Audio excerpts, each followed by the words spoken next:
going to read chapter 10 in Pulling Together. Cherry Springs Fair. The morning was as bright as any morning Matthew had ever seen. The field behind the smithy was full of people. Sawhorses with boards over them held pies and quilts and 1,000 other things. There was a flag flying, and children raced between the posts set up for horseshoes. Addie took her pie and went to the far side of the field. Joe Parker went by and waved at Matthew. He was walking with the girl who had liked the puzzle. Matthew sat atop Ben. His father and brother were rubbing the harnesses with oily cloths to make it shine. "Maybe if we win," said Matthew, "we can buy some new harnesses." John Briggs pulled his hand along a gleaming strap. "And what would we be needing with new harness?" "Some with brass on it," said Matthew. John Briggs just shook his head and smiled his smile. Matthew slid off Ben. "Papa, can I go around and look at the other teams?" "Don't get lost," said John Briggs, "or in the way." Matthew patted Dottie as he went by. He passed team after team of workhorses. All stood calmly in their places, as if they were just another day of logging in the woods. Then he saw them, the great gray horses that Joe had talked about, Bailey's grays. They shone in the morning sun like marble statues. It took his breath away to see them. Their chins were far above the heads of the men who were brushing them. Muscles swelled along their wide shoulders, and their hooves seemed as big as church bells. Matthew's heart both jumped and sank at the sight of the team. They were a joy to behold, but he knew at the same time that Dolly and Ben had no chance to win against such animals. He heard a man laugh. "Not that I'd be telling you that," the man said. "The rule says working draft horses, doesn't it?"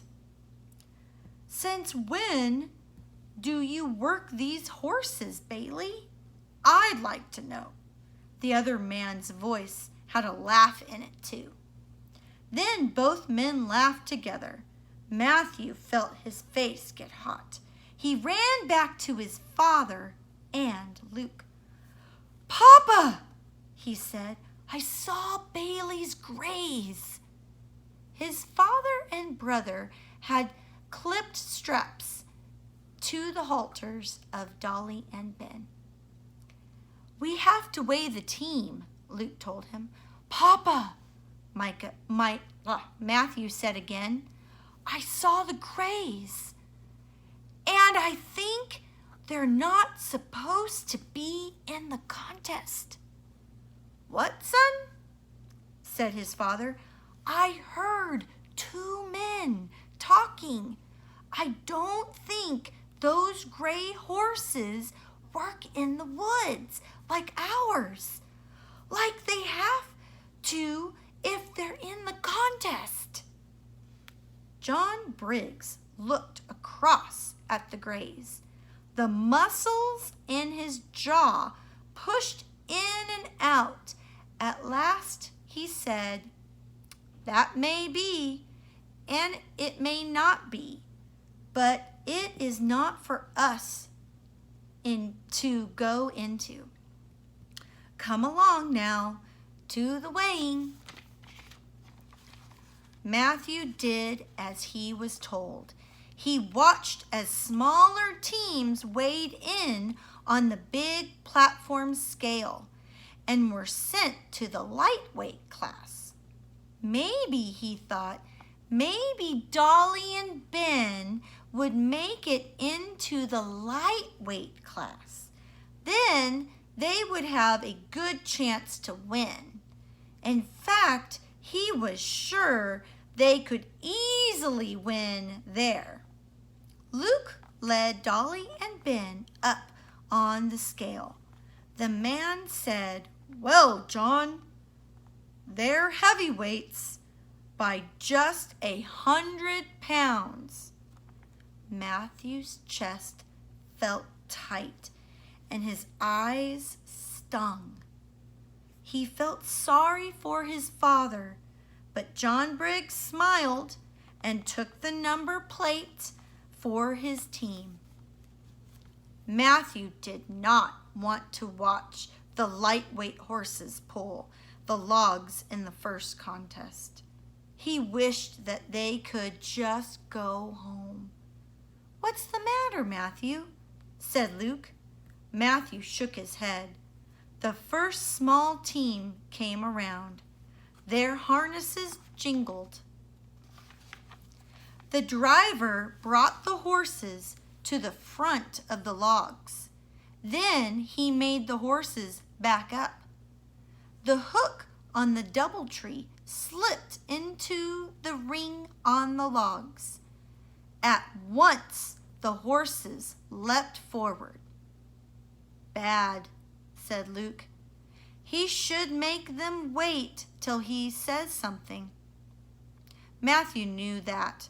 He also knew that the horses should not lunge into their harness. Matthew went back to Ben and Dolly. He petted their noses the way his father did.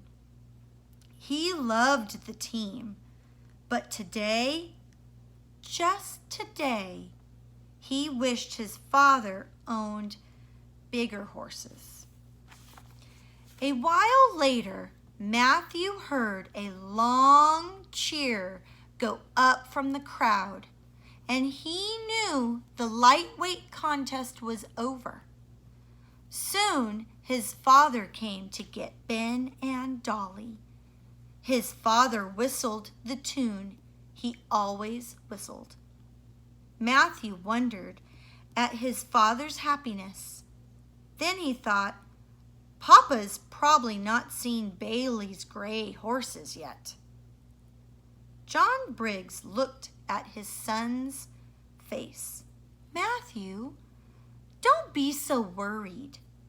It's only a contest. If the Lord wants us to win, we'll win. And if he does not, it is the same to us."